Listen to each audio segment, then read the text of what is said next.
اگرچہ حالات اچھے ہیں لیکن دل گرفت میں آ گیا ہے تو کیا کریں؟ دل میں اندیشے لالچ کی وجہ سے ہوتے ہیں۔ جب تک لالچ نہیں نکلے گی اندیشہ نہیں نکلے گا۔ اگر کوئی ہمت کر کے یہ کہے کہ مجھے اللہ کچھ نہ دے تو دل آزاد ہو گیا کہ نہ کچھ لے اور نہ کچھ دے۔ مجال ہے کہ پھر دل گرفت میں آئے۔ اندیشہ ہوتا ہے لالچ کی وجہ سے۔ اندیشہ تب ہوتا ہے جب کوئی شے نہ ملے یا کوئی شے چھن جائے جو آپ کے پاس ہے۔ جو شے پاس ہے وہ چھوڑنے کو تیار ہو جاؤ، اور جو نہیں آئی وہ قبول نہ کر۔ اگر ہوتی ہے تو ہو جائے اور نہیں ہونی تو نہ ہو۔ ایک شخص کا والد فوت ہو گیا۔ وہ رو رہا تھا۔ روتا روتا اپنے پیر صاحب کے پاس گیا۔ انہوں نے کہا گھبراتا کیوں ہے؟ تو بھی کچھ سال میں وہاں پہنچ جائے گا۔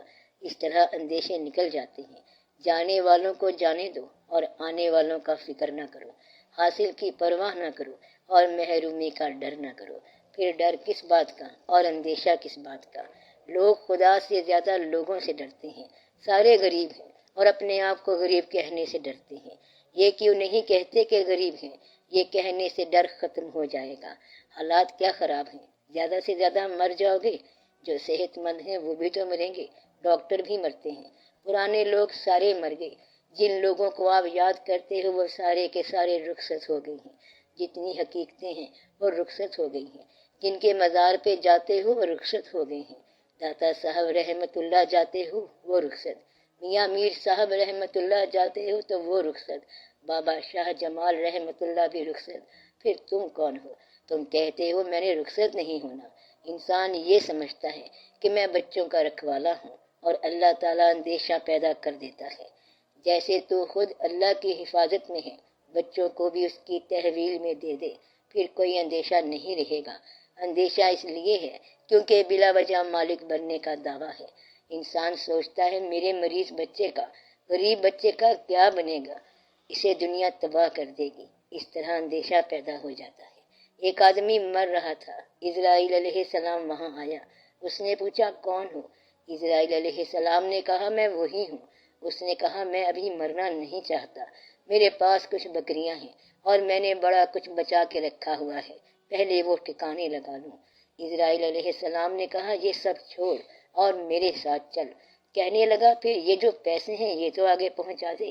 اسرائیل علیہ السلام نے کہا یہ آگے نہیں جا سکتے۔ تو وہ کہنے لگا کہ یہ تو بڑا ظلم ہے، ان کو بانٹنا بڑا مشکل ہے۔ اگر تم زندگی میں اپنا مال بانٹ دو، اپنی اولاد کو اللہ کے حوالے کر دو تو پھر اندیشہ کس بات کا ہے؟ کیا آپ جنت میں جانا چاہتے ہیں؟ سب کہیں گے جی ہاں۔ کیا آج جانا ہے؟ سب کہیں گے نہیں، ابھی کچھ کام رہتے ہیں۔ بس یہاں سے اندیشہ پیدا ہوتا ہے۔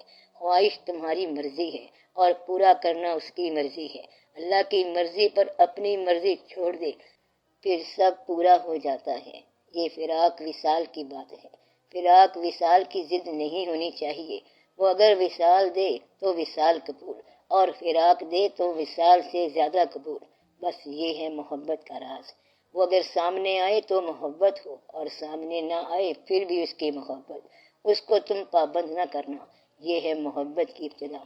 یہ نہ کہنا کہ سامنے آؤ تو سجدہ کروں، وہ تو کئی بار آیا مگر تم نے سجدہ نہیں کیا، کیونکہ تمہیں اس کا پتہ نہیں، اس لیے اس کا فراق ہی اس کا وصال ہے، کیونکہ اس کا وصال ہے ہی نہیں۔ اس کا وصال جسے وصال کہتے ہیں وہ فراق جاں ہے۔ اپنی جاں سے فراق ہوگا تو اس سے وصال ہوگا۔ اسی کو حقیقت کہتے ہیں اور اسی کو اللہ کہتے ہیں۔ اس کا فراق عین وصال ہے اور ہمیشہ سے یہی ہے، ہمیشہ سے ہی یہی ہے۔ اس کی راہ میں صرف چلنا ہوتا ہے، پانا کچھ نہیں ہے۔ کب تک چلنا ہوتا ہے؟ بس چلنا ہی ہوتا ہے۔ منزل کے بعد کیا ہوتا ہے؟ منزل کے بعد پھر سفر شروع ہو جاتا ہے۔ یہ ہے اس کی راہ۔ تو اس کی راہ یہ ہے کہ سفر کے بعد منزل اور منزل کے بعد سفر، سفر در سفر چلتے جاؤ، چلتے چلے جاؤ۔ اس لیے لامحدود کا سفر محدود زمانے میں نہیں ہو سکتا۔ اس سفر میں اندیشہ جو ہے یہ غیر اللہ ہے، بلکہ ایمان کی تعریف یہ ہے کہ ایمان اندیشے کی نفی ہے، اور ایمان اس کی ذات پر اعتماد کا نام ہے۔ محبت جو ہے وہ محبوب کے آنے کے یقین کا نام ہے۔ وہ کب آئے گا یہ اس کی مرضی پہ چھوڑ۔ یہ نہ کہنا کہ میں بڑا محبت کرنے والا ہوں، بے تاب ہوں، ابھی آ جا۔ اس کی مرضی کے پھیرا لگائے یا نہ لگائے، بس چراغ جلا کے آرام سے بیٹھ جا، اس نے جب آنا ہوگا آ جائے گا۔ جب وہ آئے گا تو تم نے پتہ ہے کیا کہنا ہے کہ ہمارے 2-4 کام ہی کر جا، تو اس وقت محبت درست ہے، اور محبت کا دعویٰ اس وقت کرنا چاہیے جب تمہیں اس سے کوئی کام نہ لینا ہو۔ محبت کی دنیا میں محبوب سے سوال جائز نہیں، کیونکہ اللہ محبوب بھی ہے اور رب بھی ہے۔ لہٰذا آپ یہ سوچ لو کہ سوالات کا سلسلہ جب ختم ہو جائے تو پھر آپ محبت کرو، پھر آپ کہہ سکتے ہیں کہ اندیشہ محبت کا ہے، ورنہ تو اندیشہ کسی دنیاوی چیز کا ہوگا۔ محبت میں دینی سوال بھی دنیاوی ہے، کیونکہ وہاں پر سوال ہی منع ہے۔ یہ کیسے ہو سکتا ہے کہ انسان اپنی مرضی سے چیزیں چھوڑ دے؟ اس کا ایک نسخہ ہے، اور وہ نسخہ یہ ہے کہ آپ کو حاصل کرنے کی تمنا اور ایثار کا جذبہ دونوں سمجھ آنے چاہیے، اور ان دونوں کے درمیان ایک شے ہوتی ہے۔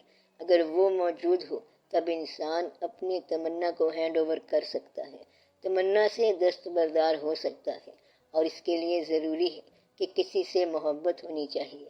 آپ کوئی چیز اس وقت تک نہیں چھوڑ سکتے جب تک اسے لینے والا آپ کا محبوب نہ ہو، کیونکہ آپ کے ہاں صرف خیال کے اور خالی جذبے رہ گئے ہیں، اور انسان کی صورت میں محبوب نہیں رہ گئے، تو یہاں سے آپ گمراہ ہو گئے ہیں، بلکہ آپ کے ہاں تو آئیڈیالوجی محبوب ہو گئی ہے، نظریہ محبوب ہو گیا ہے۔ اصل میں محبوب کوئی ایک انسان ہونا چاہیے۔ جب تک انسان محبوب نہ ہوگا تو نظریے محبوب نہیں ہوا کرتے، اور وطن محبوب نہیں ہوا کرتے۔ وطن اس وقت محبوب ہوتا ہے جب یہ محبوب کا وطن ہو۔ آپ کو بات سمجھ نہیں آئی؟ بات آسان ہے۔ وطن میں جب تک کوئی محبوب نہ ہو وہ وطن محبوب نہیں ہو سکتا۔ تمنا کو روکنے کا خیال اس وقت آئے گا جب آپ کا کوئی ہم سفر آپ کا محبوب ہو اور وہ آپ کو اس راستے سے باز کرے۔ یہ ایکسرسائز، یہ بات خود بخود نہیں ہوتی۔ انسان حاصل کب کرتا ہے؟ اس کا ذہن جو ہے وہ حاصل کرتا رہتا ہے لوگوں کو ڈومینیٹ کرنے کے لیے، اور سیکریفائس اثار کب کرتا ہے؟ دلوں کو جیتنے کے لیے ڈومینیٹ کرنا اور طرح کا جذبہ ہے، اور دل کو جیتنا اور چیز ہے۔ دل جیتنا ہو دلبر کا تو پھر بات سمجھ آئے گی۔ آپ کے دل میں اس لیے پھیلاؤ نہیں ہے۔ کسی سے پوچھا گیا کہ وہ تصویر جو یہاں رکھی تھی کہاں چلی گئی، تو کہتا ہے کوئی لے گیا۔ اس نے پوچھا کہ ہم نے وہ مانگی تھی لیکن آپ نے نہیں دی تھی، لیکن وہ کیسے لے گیا؟ وہ ہمارا دلبر تھا جو لے گیا۔ تو انسان اپنا ہر شوق جو ہے وہ محبوب پر نثار کر دیتا ہے۔ تو راز یہ ہے کہ اگر کوئی محبوب جذبہ یاد آ جائے یا محبوب واقعہ آ جائے تو پھر آپ ہر تمنا سے بچ جاؤ گے۔ مثلاً آپ نے دریا کے پار جانا ہے تو وہ پوچھے گا وہاں کون ہے؟ آپ کہیں گے یار کی گلی، یعنی دوست کا مقام۔ جب تک پار جانے کا کوئی بلند جذبہ نہ ہو تب تک آپ سامان کے ساتھ بیٹھے رہو گے، اور سامان کب چھوڑو گے؟ جب ادھر سے کوئی سویٹ میٹھی آواز آئے گی۔ ابھی تک آپ کو وہ آواز نہیں آئی، اور اگر آپ کو محبوب پکارے تو یہ سارا واقعہ ٹھیک ہو جائے گا۔ آپ کسی نہ کسی ذات سے محبت قائم کر لو تو انشاءاللہ تعالیٰ یہ مسئلہ حل ہو جائے گا۔ جن چیزوں کو ایک وقت میں حاصل کیا ہے اگر ان سے سکون نہیں ہو رہا تو دوسرے وقت میں ان کو دینا شروع کر دو، پھر بہت سکون ہو جائے گا۔ قصور تو محبوب کا ہے جو آواز نہیں دیتا۔ آج کل جو محب ہیں وہ کہتے ہیں کہ ہم عاشق لوگ ہیں، چاہنے والے لوگ ہیں، ذرا عمر زیادہ ہو گئی ہے، خود ہی کوئی تکلیف فرمائے اور کہیں سے کوئی محبوب آ جائے۔ یہ ایسے نہیں ہوتا۔ محبوب جو ہے یہ آپ ہی کے شوق کا نام ہے۔ محبوب اور عشق کی بات سمجھنا بڑی آسان ہے۔ آپ جس شخص کے قریب رہنا چاہو وہی آپ کا محبوب ہے۔ محبوب کسی نمائش کا نام نہیں ہے۔ جس کا آپ قرب چاہتے ہو وہی محبوب ہے، اور جو قرب چاہنے والا ہے وہ طالب ہے۔